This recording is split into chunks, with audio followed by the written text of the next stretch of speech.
Why are there no black guards? Huh? Why is everyone who wears that uniform white? The woman's voice cut through the peaceful morning air, her words aimed at the stoic royal guard who stood motionless before her. But when her accusations of racism pushed too far, one dignified response left the entire crowd in stunned silence. Here's the full story. But before we continue, I'd like to ask you a small favour. We're lagging behind in subs, and we want to keep bringing you these powerful stories of dignity and respect, so it would mean the world if you hit subscribe. Now, let's get back to the story. The royal palace stood in majestic silence, its gates gleaming under the midday sun. The plaza was alive with the hum of tourists, their cameras clicking as they admired the historic architecture. But the true centerpiece of the scene was the royal guard, a solitary figure standing at his post with unwavering discipline. Clad in his iconic red tunic and towering bearskin hat, the guard was a symbol of tradition and resilience. His stillness was magnetic, drawing the attention of every passerby. People whispered in awe as they passed, marveling at his composure and the sheer focus required to stand motionless in the middle of the bustling square. Phones were raised, snapping pictures and recording videos as onlookers leaned in to get a better view. A few tourists ventured close, testing the boundaries of his stoic resolve with exaggerated gestures or whispered remarks. The guard didn't flinch. He was a master of stillness, a man trained to endure distraction and provocation without breaking form. The atmosphere was light-hearted, filled with laughter and admiration, but not everyone in the crowd shared the same admiration. Across the square, a woman entered the scene. She was tall and confident, with a sharpness in her expression that seemed to cut through the bustling atmosphere. Her blonde hair was pulled back tightly, and her crisp white blouse and designer sunglasses gave her an air of self-importance. This was Karen, though no one in the crowd knew her name yet. Karen scanned the area, her lips pressed into a thin line. She wasn't here for pictures or sightseeing. She had come to air her grievances, and the royal guard, standing still as a statue, was about to become her target. She pushed her way through the crowd, muttering under her breath about the ridiculous spectacle of it all. A few tourists glanced at her, their expressions wary, but no one said anything as she strode closer to the guard. Her heels clicked loudly against the cobblestones, each step a declaration of her growing irritation. By the time she reached the front of the crowd, Karen's expression had hardened into one of open disdain.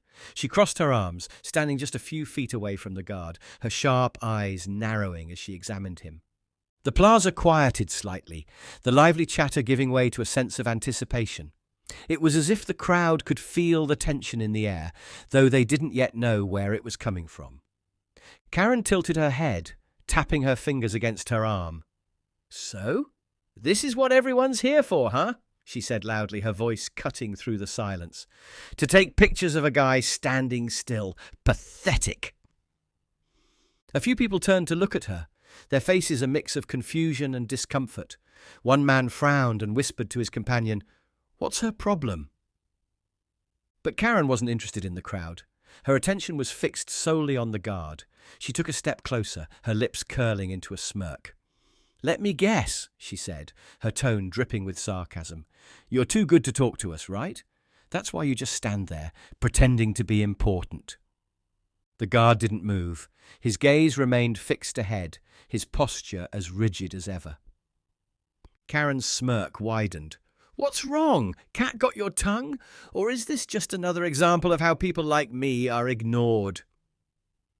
The crowd was silent now, their curiosity mingled with unease.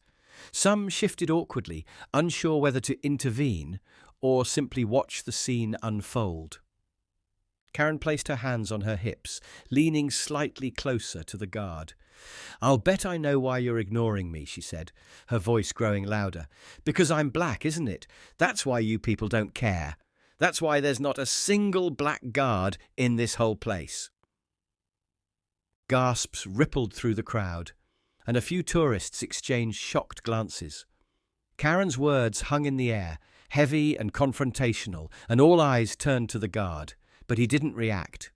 He remained perfectly still, as if he hadn't heard her at all. Karen scoffed, shaking her head. "Typical," she said. "You can't even look me in the eye, can you?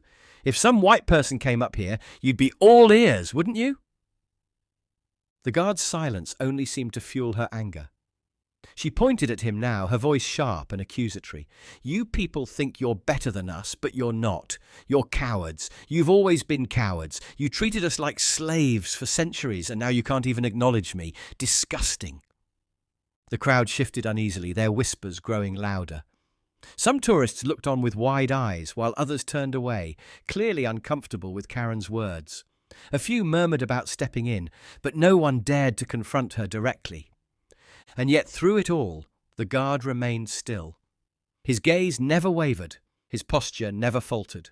To the crowd, his composure was extraordinary, a testament to his discipline and training. But to Karen, it was infuriating. She took another step closer, her voice rising. "What's the matter? Nothing to say? No apology? No explanation for why people like me are always treated like we don't belong?" The crowd held its breath, waiting to see what would happen next. Karen stood at the front of the crowd, arms crossed and lips pressed into a thin, disapproving line. She tilted her head, scrutinizing the royal guard like he was an exhibit at a zoo rather than a soldier on duty. The guard, as always, remained motionless, his eyes fixed straight ahead, his expression unreadable. "So, this is what everyone's so impressed by," Karen said loudly, her voice cutting through the murmurs of the crowd. "A guy in a costume standing still. What's so special about that?" A few heads turned toward her, their owners frowning or whispering to each other. But Karen didn't care about the reactions. Her focus was on the guard, and her irritation was growing by the second. She took a step closer, her heels clicking against the cobblestones. "What? You can't even look at me? Too busy being important, huh?" she said with a mocking laugh. "I'm talking to you. Or is ignoring people part of the job?" The guard, of course, didn't respond. His silence, unshaken by her taunts, only seemed to fuel her anger. Karen scoffed and gestured broadly to the people around her. "Look at this. Everyone's acting like he's some kind of hero. But for what? Standing there and doing nothing?" Meanwhile, people like me actually work hard every day and get nothing but disrespect. The crowd was growing uneasy. Some of the tourists had begun recording on their phones, sensing that something unusual was unfolding. Others whispered among themselves, their expressions ranging from discomfort to annoyance. But Karen wasn't done. She stepped even closer, now standing just a few feet from the guard. "Let me ask you something," she said, her voice rising. "Why are there no black guards, huh? Why is everyone who wears that uniform white? What's the matter? Don't think we're good enough." Her words hung in the air, heavy with accusation. The crowd was silent now, their earlier murmurs replaced by a tense, expectant stillness. Karen smirked, mistaking the guard's stoicism for guilt. "Yeah, that's what I thought. You don't have an answer, do you? Because you know it's true. You think you're better than us, but you're not." The guard remained motionless, his face a mask of calm. His silence, so practiced and deliberate, only seemed to agitate Karen further. "You're ignoring me because I'm black, aren't you?" she said, jabbing a finger in his direction. "If a white woman asked you something, you'd respond right away. But me? Nothing. Typical." Gasps rippled through the crowd. A few tourists exchanged nervous glances, unsure whether they should intervene or remain bystanders. But Karen wasn't looking for their approval. Her focus was entirely on the guard. "You can stand there all you want," she said, her voice dripping with disdain, "but you can't hide what you are. You people have been treating us like we're beneath you for centuries. Slavery, racism, all of it. You're part of the same system, and you don't even have the decency to look me in the eye." Her words echoed against the palace walls, loud and biting. The crowd was frozen, their eyes darting between Karen and the guard. But the guard stood firm, his composure unbroken, his silence unyielding. To him, this was just another test of his discipline, a test he was trained to endure. Karen stepped back slightly, her arms still crossed, and glared at the guard with an air of triumph.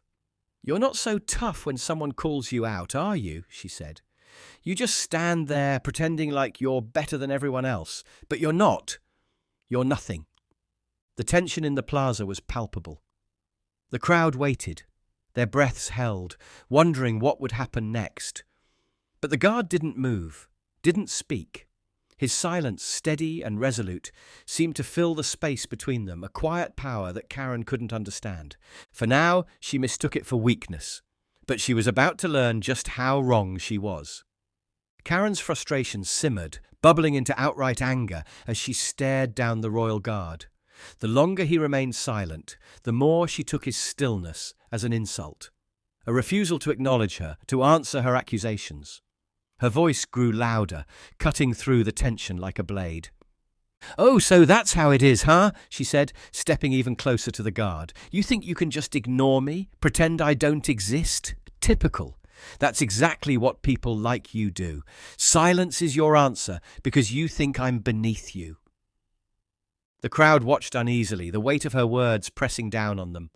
Phones were still out, recording every moment, while others whispered nervously to each other. Karen pointed at the guard, her finger trembling with the force of her indignation. "You don't even have the decency to look at me. If someone else, if a white woman, was standing here saying the same things, you'd be bending over backward to respond. But because it's me, you stay silent, because you're a coward." Her words struck a chord in the crowd. A few tourists shifted uncomfortably, exchanging awkward glances. A man in his 40s shook his head, muttering, "She's really going too far." But no one stepped forward to intervene, unwilling to insert themselves into the growing storm. Karen, emboldened by the lack of resistance, continued her tirade. She gestured toward the guard's uniform, her tone dripping with disdain. "Look at you, standing there in that ridiculous outfit, pretending like you're so much better than the rest of us. Newsflash, you're not. You're a puppet, a symbol of everything that's wrong with this system." The guard stood firm, his eyes fixed ahead, his body unmoving. But Karen wasn't finished. She took a step back, spreading her arms as she addressed the crowd now, her voice rising. "Do you see this? Do you see how he refuses to respond to me? This is what we've been dealing with for centuries. People like him, people who think they're above us, refusing to see us, refusing to hear us." Her gaze snapped back to the guard, her expression hardening. "You think you're better than me? You think your silence makes you strong? It doesn't. It makes you a coward. And you know why? Because you come from a long line of people who've done the same thing. Your silence, your so-called discipline, it's just another way to look down on us." Karen's voice cracked slightly as she continued, her words cutting deeper. "You know what your ancestors did to mine? They enslaved us. They treated us like property. They built this whole damn system on our backs. And now you stand here in your fancy uniform, acting like none of that ever happened." Gasps rippled through the crowd, her accusations growing more pointed and personal. A young woman in the audience muttered, "This is getting out of hand." But no one intervened, the tension holding them captive. Karen stepped closer again, her voice dropping to a venomous whisper. "You're part of that system. Whether you want to admit it or not, you're part of the problem. You're the reason people like me are still fighting for respect, for equality." The guard's silence, though steady and composed, seemed to Karen like a confirmation of her claims. She mistook his discipline for apathy, his resolve for arrogance. She shook her head, her anger boiling over. "You think standing there, pretending I don't exist, makes you better than me," she snapped. "It doesn't. It just proves everything I've been saying. You're a fraud. You're nothing but a silent coward hiding behind your uniform." The crowd was silent now, their eyes darting between Karen and the guard. They waited for something to happen, a reaction, a response, anything to break the unbearable tension. But the guard remained as still as ever, his stoic demeanour unshaken by Karen's words. Karen's breath came in short bursts, her chest rising and falling with the force of her anger. She took one last step toward the guard, her voice trembling with frustration. "Say something," she shouted. "Prove me wrong. Show me you're not the racist, arrogant coward I know you are." But the guard didn't move. He didn't speak. His silence was unbroken, a fortress of discipline that Karen couldn't penetrate. And that silence, more powerful than any words, began to weigh on her. Karen's chest heaved as she stared at the royal guard, her face flushed with frustration and anger. Her words had filled the air like a storm, but the man before her remained steadfast, unmoving. His silence wasn't just unyielding, it was unnerving. The power of his composure began to weigh on her in ways she couldn't quite articulate. The crowd around her was tense, their murmurs now faint as they watched the unfolding scene with a mixture of discomfort and anticipation. A young man in the front row finally broke the silence. "Maybe you should calm down," he said cautiously, his voice low but steady. "He's just doing his job." Karen spun toward him, her eyes blazing. "Calm down! You want me to calm down? Did you hear a word I said? This is bigger than him just doing his job. This is about centuries of oppression, about people like him pretending we don't matter." The young man didn't flinch, but raised a hand in a gesture of peace. "I hear you," he said gently. "But you're wrong about him." Karen frowned, her frustration momentarily giving way to confusion. "What do you mean, I'm wrong?" she snapped. "He hasn't said a word. He's been ignoring me this whole time." Another voice from the crowd chimed in, this one belonging to an older woman with a kind face. "He's not ignoring you, dear," she said. "He's following the rules. The Royal Guard isn't allowed to speak to anyone unless it's an emergency. It's part of their training." Karen blinked, her mouth opening slightly as if to argue, but the woman continued. "These guards go through months of intense training to prepare for this role. They're not just standing there for show. Their silence is part of their duty. It's a mark of their discipline, not disrespect." The words hung in the air, soft but firm, and Karen felt a flicker of doubt creep into her chest. She glanced back at the guard, his stillness now seeming less like indifference and more like something else entirely, something deliberate. "But why?" Karen asked, her tone quieter now, tinged with uncertainty. "Why can't they talk? What's the point?" The older woman stepped forward slightly, her voice calm and measured. "Because they represent something greater than themselves. They're a symbol of honor and tradition. Their silence is a way of showing that they're above petty arguments or distractions. It's not personal. It's about the duty they've sworn to uphold." Karen looked back at the guard, her gaze lingering on his unwavering posture. For the first time, she noticed the subtle details she had overlooked in her anger, the tension in his jaw, the deliberate precision of his stance, the faint sheen of sweat on his forehead from standing motionless under the summer sun.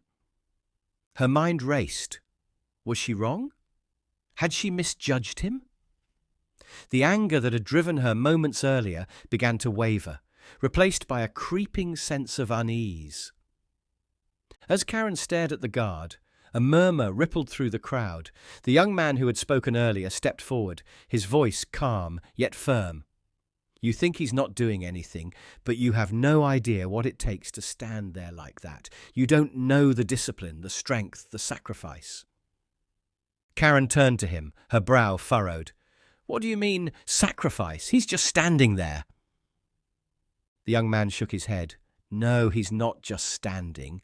Do you know what it takes to hold this position?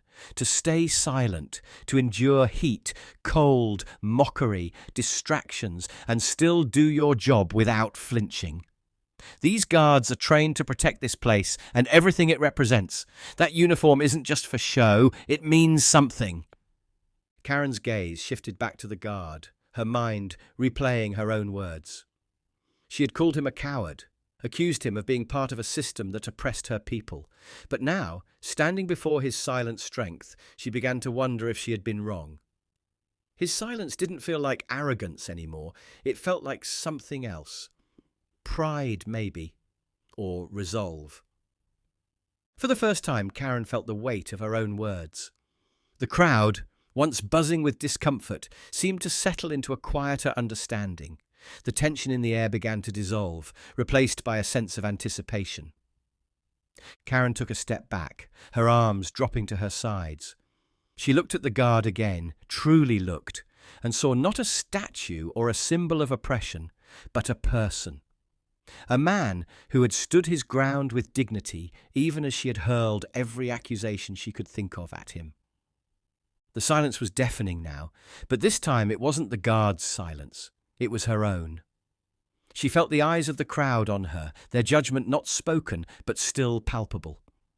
She thought of her words, the anger she had brought with her, and the assumptions she had made. Karen opened her mouth to speak, but no words came out. Instead, she took another step back, her gaze dropping to the ground. The crowd watched, some with quiet satisfaction, others with relief that the confrontation seemed to be ending. The guard remained still, his stoic demeanour unchanged. But something about his presence seemed to say more than words ever could. The silence of the royal guard, which she had interpreted as arrogance, now felt like something deeper, something she didn't fully understand. But just as she was beginning to wrestle with her own thoughts, the guard did something unexpected. He moved. It was a small movement, subtle but deliberate. He tilted his head slightly, breaking his forward-facing stance, and his gaze fell on Karen. The crowd gasped softly, their attention snapping back to the confrontation. For a royal guard to break form, it meant that something significant was about to happen. Karen froze, caught off guard by the shift. Her breath hitched as the guard's calm, piercing eyes met hers. There was no anger in his expression, no hostility, only calm authority. In a measured, steady voice, the guard finally spoke. "Do you know why we stand here?" The question was unexpected, simple yet profound. Karen blinked, unsure how to respond. The crowd was silent, hanging on his every word.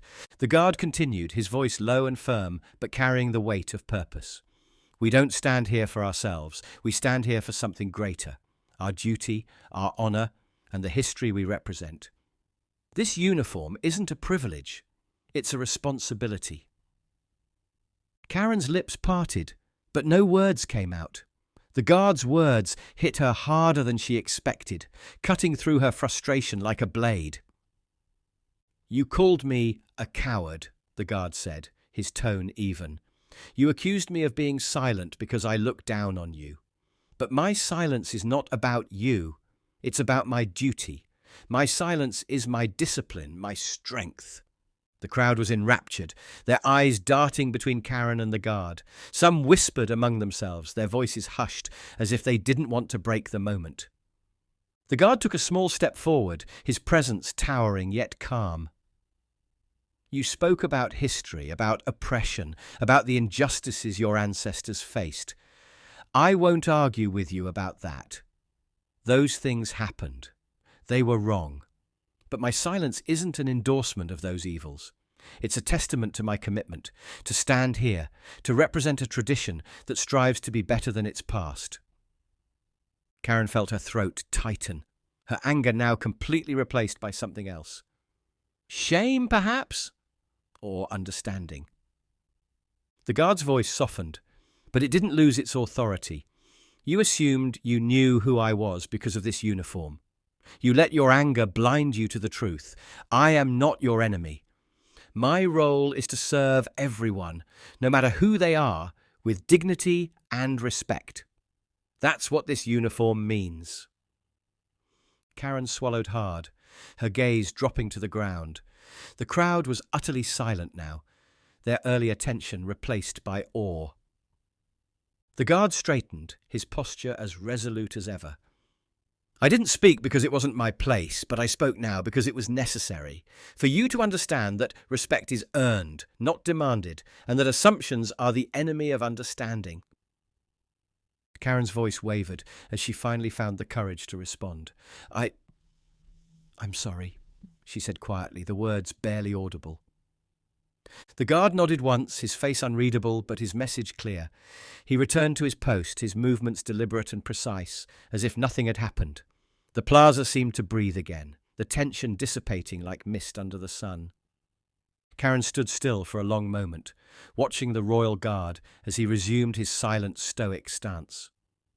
Her earlier anger had faded, leaving behind a sense of heaviness that pressed on her chest. The power of the guard's words, delivered with calm authority, echoed in her mind. Respect is earned, not demanded, and assumptions are the enemy of understanding. For the first time, she realized how blind her anger had made her. She had seen the uniform and assumed she knew the man beneath it. She had come with her own pain and frustration, looking for someone to blame, and had chosen him simply because he was there. But now, his silence felt like strength, not arrogance, like an anchor rooted in something deeper than her accusations could shake. Karen's gaze flicked to the crowd, their murmurs growing louder as they processed what had just unfolded. Some looked at her with quiet judgment, others with a tinge of sympathy. She caught snippets of their conversations. She went too far. At least he handled it so well. I had no idea the guards couldn't speak unless necessary. What discipline!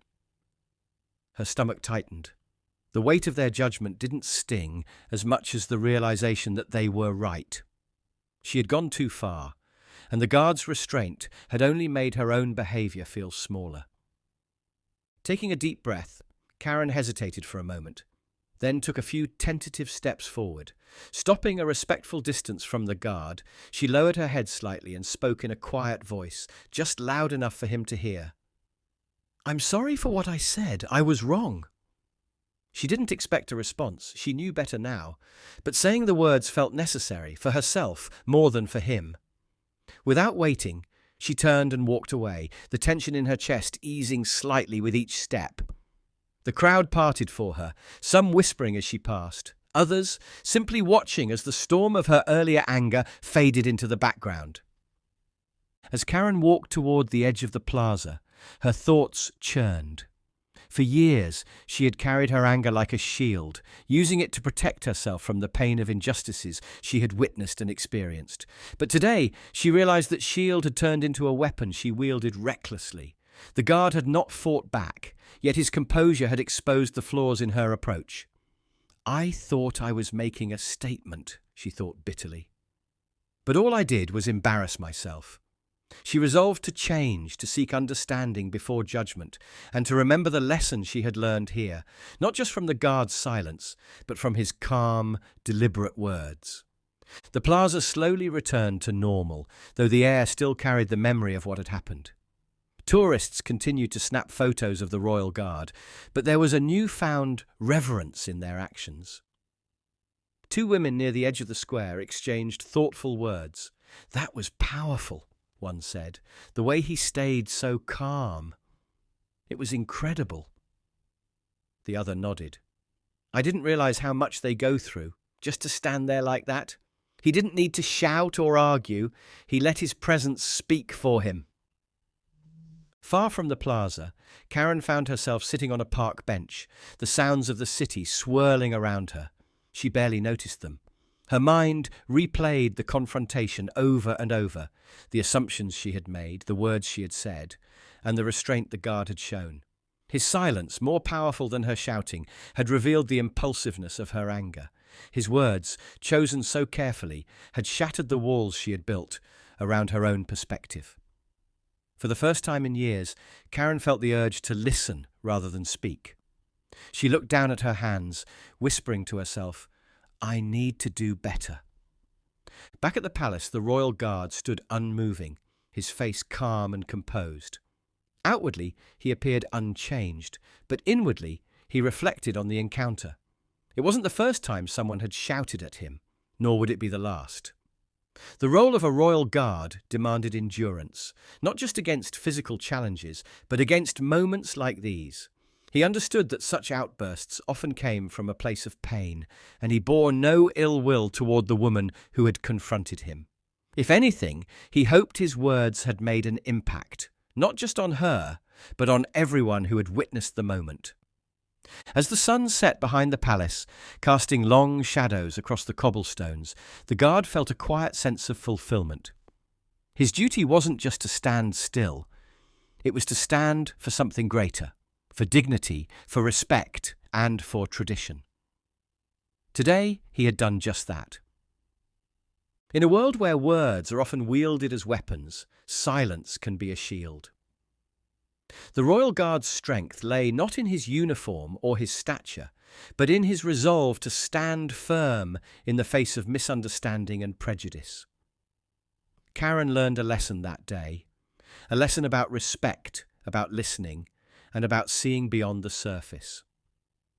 And while the guard's duty remained unchanged, his quiet strength left a lasting impression on everyone who had witnessed it. Sometimes the greatest battles are won not with swords or shouting, but with patience, discipline, and the courage to remain steadfast. What did you think about Karen's journey? Have you ever experienced a moment where you realized you misjudged someone? What lessons did you take away? Share your thoughts in the comments below. And if you enjoyed this story, don't forget to like, share, and subscribe for more stories of resilience, honor, and life lessons. Until next time, remember, strength isn't always loud. It's often found in quiet resolve.